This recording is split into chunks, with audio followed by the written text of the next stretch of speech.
Anime has always been the forefront of batshit crazy animation, vivid character design, clean aesthetic backdrops, and emotion-inducing songs played at just the right time. There have been many notable scenes over the duration of anime's rise to popularity, which have made its viewers hype, bewildered that someone could animate something so wild yet so clean, or shit their pants seeing two characters beat the absolute crap out of each other, or the most melancholy song is being played in the background. Everyone has come to anime for the hit of dopamine, which can only come from cleanly executed animation. But maybe that light has been blinding us from a more repetitive source of that dopamine, that source being Donghua, Chinese anime.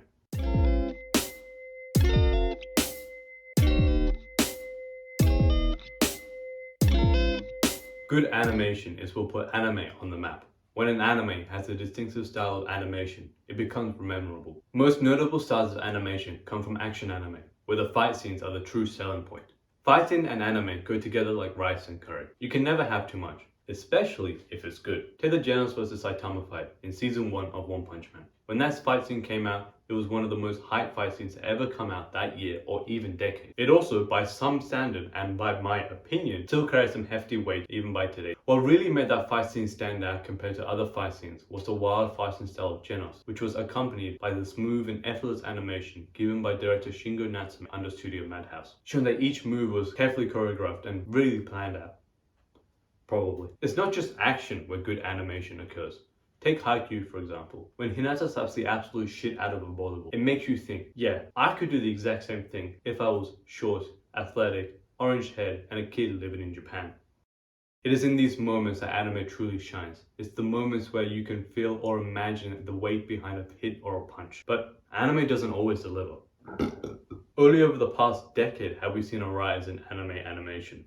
It has taken many years for animators and technology to be able to keep up and sometimes just beat viewers' expectations. Yet, Chinese anime, as young and as quiet as it is, has been able to use and leverage anime's slow and ragged rise to popularity by being able to know exactly what the viewers want and matching their expectations. Sometimes.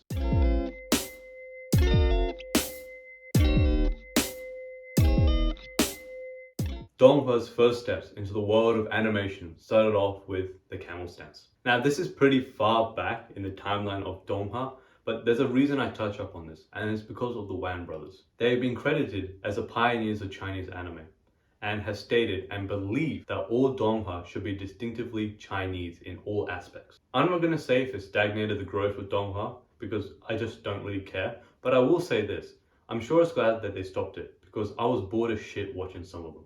One of the first Donghua to deviate from the Wan brothers' way of thinking was Cyber Weapon Z. It had a style reminiscent to 90s anime. Well, it came out in 1995, so not really reminiscent, but I just wanted to say it because it sounded smart. Sure, it might have looked like a Japanese anime, but it was considered Chinese. I don't know how. It was around this time that some Donghua deviated from the Wan philosophy, but that doesn't mean all did. Some continued, some didn't. So let's go to the present state and see what's what. If you're waiting for a cool transition or animation to go from this section to the next section of the video, don't bother. If you're watching this part, that means I either couldn't be bothered to do it or I couldn't do it. I'll let you decide which one it was.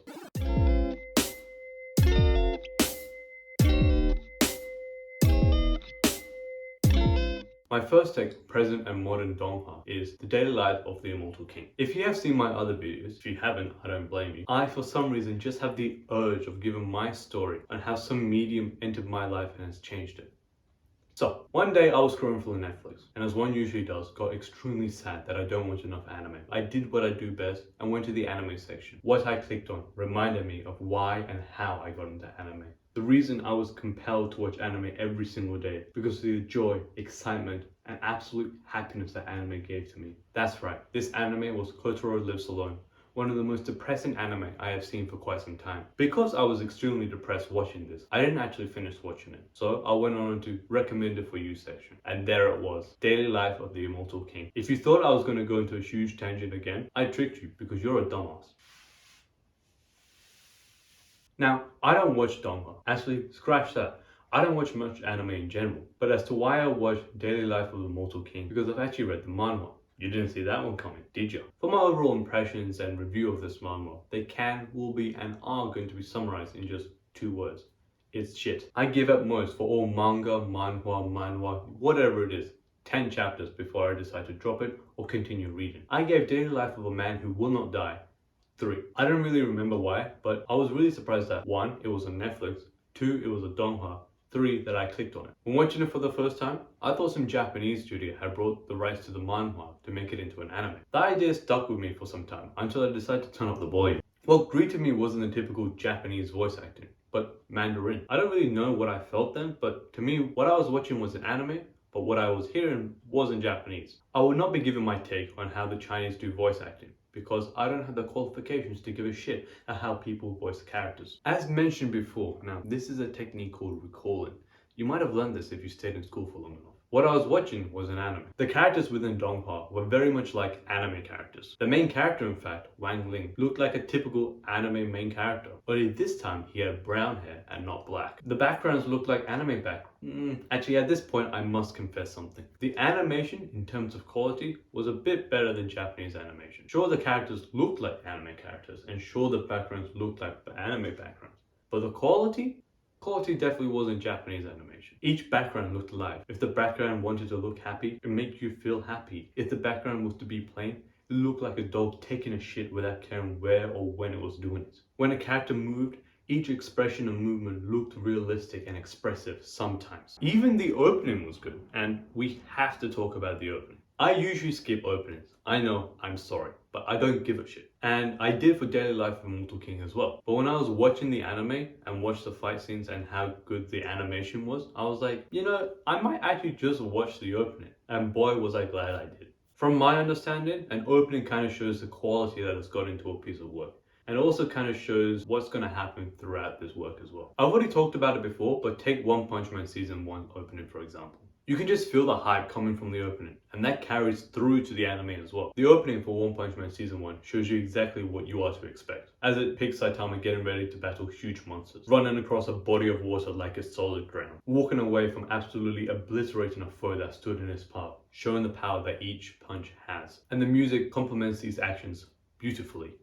Mwah! Just by watching the opening for One Punch Man, you can tell that this anime is just about fighting. How powerful Saitama is within this world that one has created, and how each character interacts with Saitama and not the other way around. It also shows the level of animation and detail that has gone into the anime itself. Daily Life of the Immortal King has amazing level of animations just in the opening. After the characters' expositions have been given, it sweeps and pans into what looks like the main characters fighting the main antagonist within the Donghua. This builds up to a fight scene which is on par with some of the best fight scenes to come out in the anime industry. The opening shows how they are able to incorporate 3D background objects to 2D animation, and how they can use cinematography to blend the both together to make a perfect match. I will say that the beginning of the opening, the whole part where the character looks up into the sky, tilting their head back and looking all melancholy, that's bad. But the middle portion absolutely outweighs this in every single way. A second season for Daily Life of Immortal King has been completed, and a third season is on its way. But what a step up the second season opening is. It's just better in every way. The music's better, the animation's better. In my opinion, it's just better. If you didn't understand that from the beginning. I would review the second season, but because I've seen my year's worth of anime in Donghua, maybe next year. Or maybe never. I don't know. I don't care. With talking about the Donghua out of the way, let's dwell into the actual Donghua itself. I usually skip the intro, but due to the animation of the first episode alone, I went back and watched it. There is a lot of 3D animation in Daily Life of the Immortal King, but it doesn't stand out. It's just there to help and promote the 2D animation, which by itself is really good. By using 3D, the animation studio has been allowed to make establishing shots exactly what they're meant to be.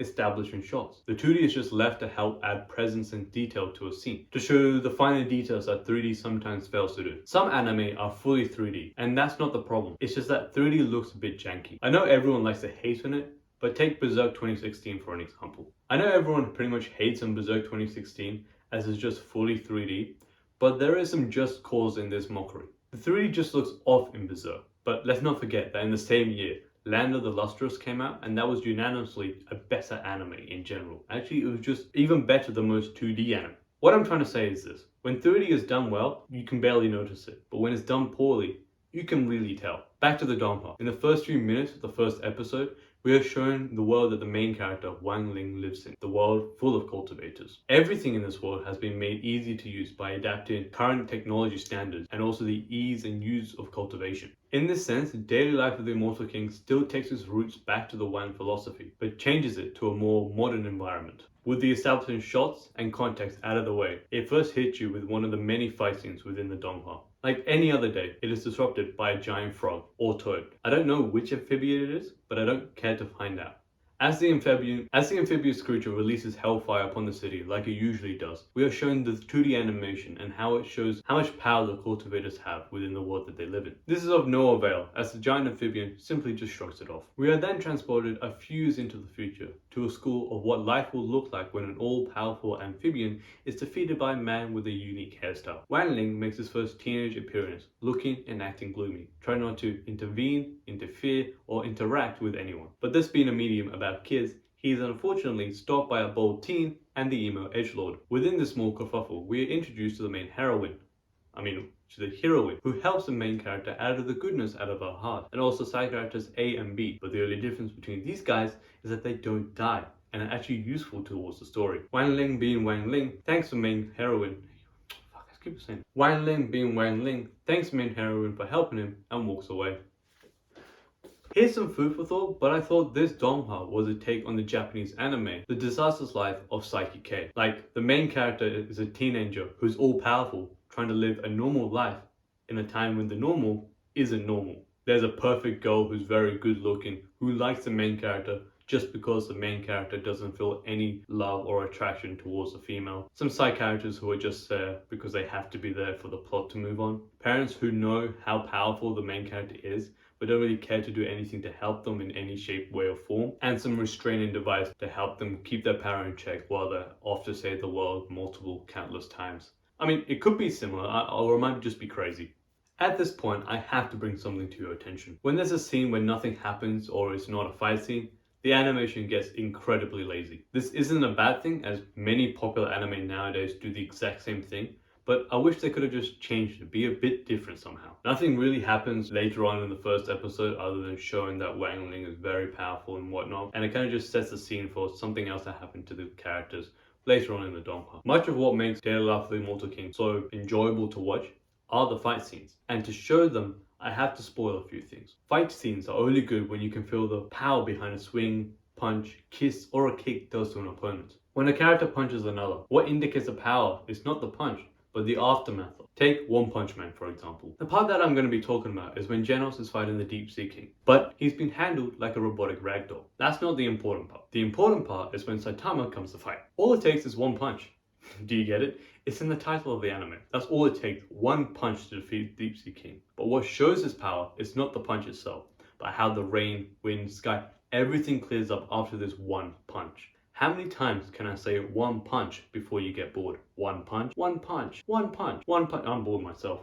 One punch. It's the same sort of fighting style that the daily life of the Immortal King uses. The power and weight of a fight doesn't come from the physical actions taken by characters, but how each action corresponds and interacts with an object within the scene. In episode 5, 5 of the highest ranking students in Wan Ling's school, including Wan Ling himself, are forced to go to the principal's office, as a group of baddies are on their way to commit Control-Alt-Delete on these 5 students. Wan Ling casually goes to the head of the group, while a bunch of other people are fighting other people. Who cares about those people? What happens is he takes a full frontal blow to the head by the head of the group. One of the most over-the-top explosion scenes occur, with some copyright-free music to accompany it. Daily Life of the Immortal King shows that China has what it takes to stand on par with some of the big hitting names in the anime industry in terms of fight scenes. But that's not all they can do. Around the final few episodes, Wan Ling just decides to create a new universe because he's a complete simp. Anyway, other than that, that's all they can do. I just wanted to do the previous sentence where a lot of people say, and that's not all, and then show something, but that's all I've got to show, because there's nothing really else to talk about. Look, it worked better in my mind, okay? Overall, it's pretty good.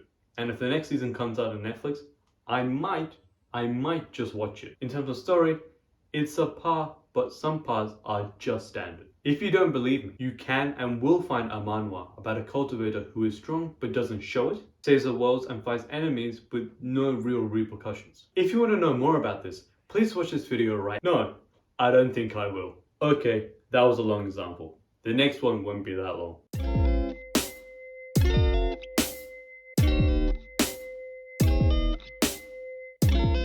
After finishing Average Day of a High School Kid in China, not much happened. I was still riding that high of watching a pretty new and exciting anime. It wasn't until I opened Netflix again that I thought about making this video. Sure, I watched a really good first impression of Donghua, but I hadn't seen the typical average Donghua. Heaven Official's Blessing kind of fitted into that category. Made me want to make this video pretty much. Heaven Official's Blessing is about Lian, the crown prince of the Shangli kingdom. Lian is well loved by his subjects and one of the most respectable people of his time. He decides to dedicate himself to become a martial arts master, and after a while decides he is bored of being a human and decides to transcend. Though when he does this, his kingdom comes to ruin, as there is a drought and a famine going on at the same time, creating war and turmoil within it. Saddened by this, he pauses his ascension midway and decides to help his people out. As stopping something on the scale of becoming a god is not possible, I think, he pretty much soft locks himself and makes the situation much worse as he inadvertently destroys the kingdom, eradicating it into thin air, in the process incurring the wrath of his people. After this, he fails to ascend into godhood for the second time, and a little while later, he finally becomes a god, though he is well hated within everyone in the human life and in the god life. Now this is a Donghua which pretty much perfectly copies the Wan philosophy to a T. Not the whole getting hated by everyone part. What made me stay and watch 5 episodes was the animation and plot. But what made me leave was the animation and plot. As a medium of animation, it is superb. The flow of a fight scene or the movement of someone's hair in the wind is just amazing. Unlike Daily Life of the Immortal King, even still animations are good. One reason of why they look so good is the use of vibrant colors. All the main characters have a distinct colorful look to them, with Zhang Li being just white. Now this is in stark contrast to the world around them, where humans and monsters wear a dark, moody palette colored clothing. During a fight scene or just moving from one part to another part, your eyes subconsciously follow the main characters as they stand out the most within a scene. Much like Daily Life of the Immortal King, there are 3D elements, whereas Daily Life of the Immortal King separately uses 3D to show establishing shots and background shots, clearly marking the difference between 2D and 3D. Heaven's Official Blessing kind of incorporates both of them, making the best out of both worlds. Sure, the backgrounds of Daily Life of the Immortal King are good, but the ones in Heaven Official's Blessing, they're like eye candy because you can see the grandeur of the building and the vividness of the background. Heaven Official's Blessing was a good Donghua. It wasn't for me. What makes me say this was the overall animation and the plot of the Donghua. Now, before you get angry, I just have something to say. I don't care if you like it. You can like whatever you like. But for me, I personally didn't like it. And for that, I must give a few examples why.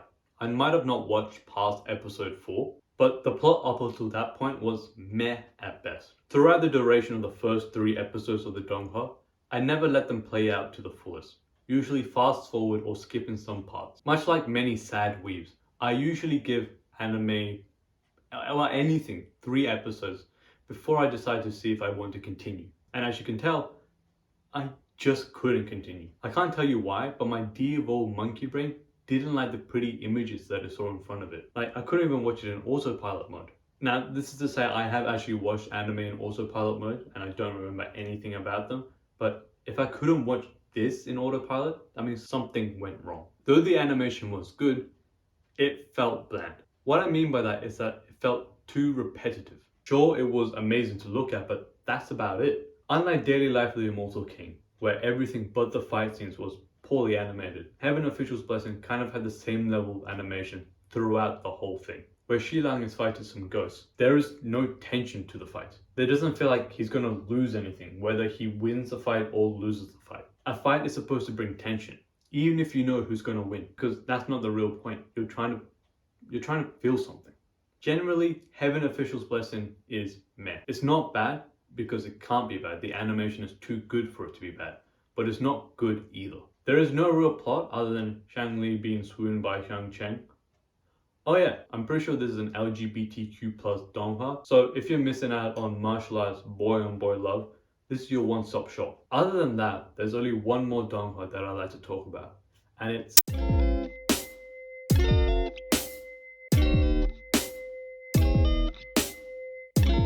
this Donghua has to be one of my favorites out of the 3 Donghuas that I've ever seen in my life. While I was watching Hell's Informal Condemnation, I scourged through Netflix and came upon One Piece. Yeah, I'm not really linear in my findings or anything like that.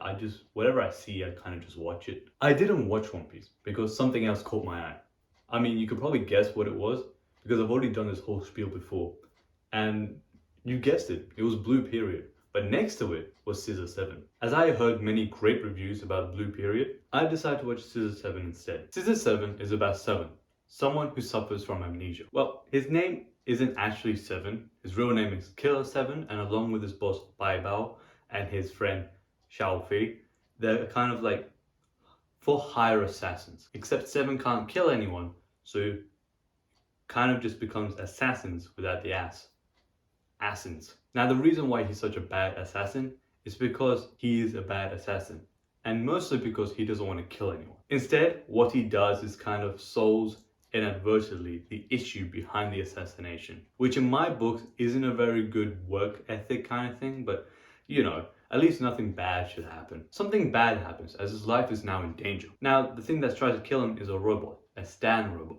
A kind of mega corporation in this world that he lives in. And the way it recognizes him is because Seven has a token on him, which I don't know what it does. The robot kindly, like every other bad thing does in life, explains to me and to Seven that the token that he's wearing kind of makes him an enemy of Stan. This is when we're introduced to 13.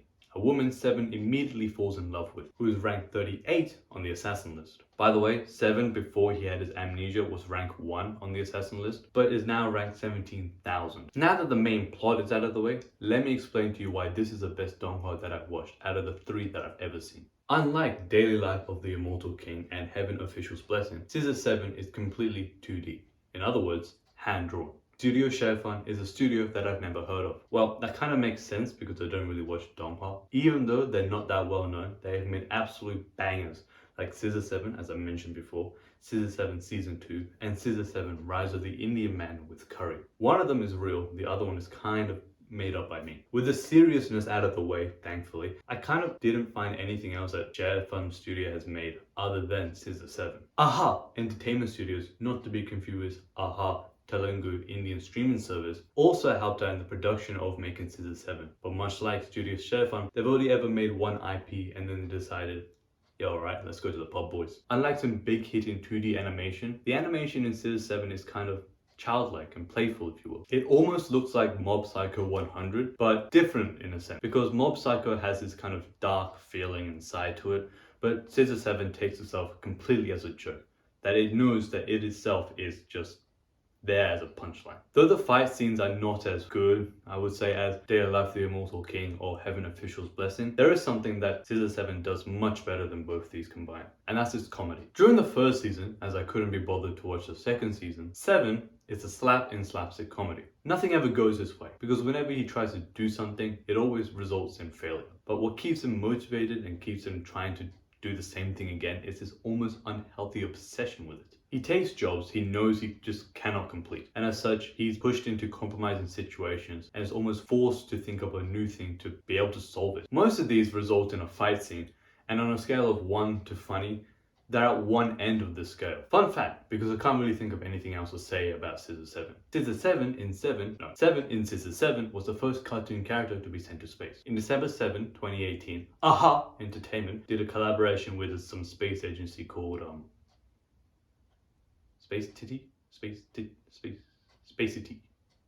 Space Tit, and they put a commercial satellite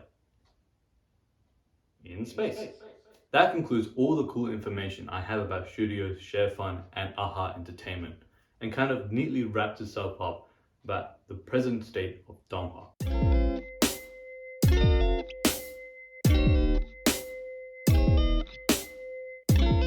By looking at the past and present states of Donghua in this video, you can tell that I'm not really that good at making points. We can also tell that Donghua is just starting to get moving, and they seem to be on a rise. Here are some Donghua which look like a good watch, but because I haven't seen them, are probably still a good watch. They are To Be a Hero. It's about an uncle who becomes a hero after being sucked down a toilet.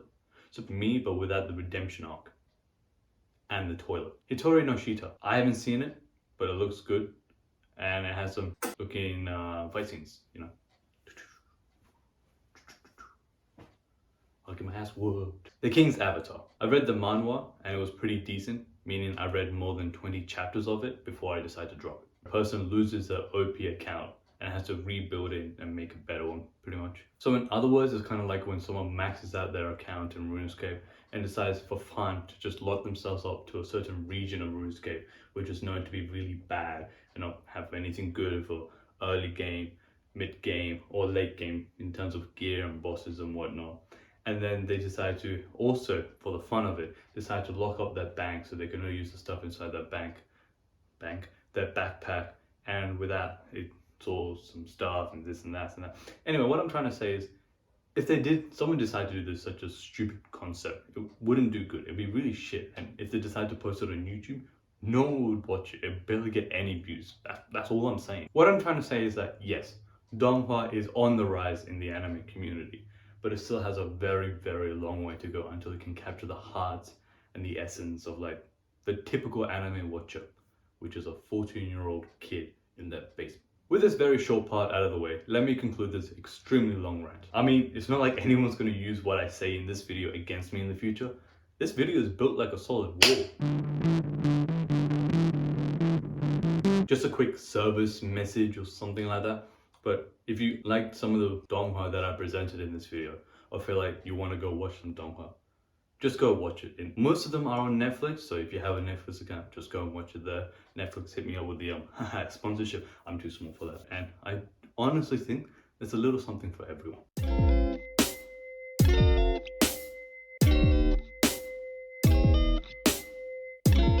Overall, Donghua is good. It's not great, not even anime is great, but I believe in the next few years, Donghua will certainly be a contender to anime with its popularity and its reach. At the beginning of the video, I said that Donghua is that repetitive source of dopamine that one could get from watching anime. And in all honesty, I still stand by that. There are some times when anime betrays the viewer's expectations so poorly. And sometimes they don't even bother to make that jump at all. And Donghua is trying to take that first step for that first jump as powerful as possible, pushing viewers' expectations through the roof, and in turn matching them as well. In the end, this is all the ramblings of a small, frail boy on the other side of your screen, and you are expected to make your own opinion. All I'm here to do is so that you have a guide, so you know what to expect when you're watching Donghua, even when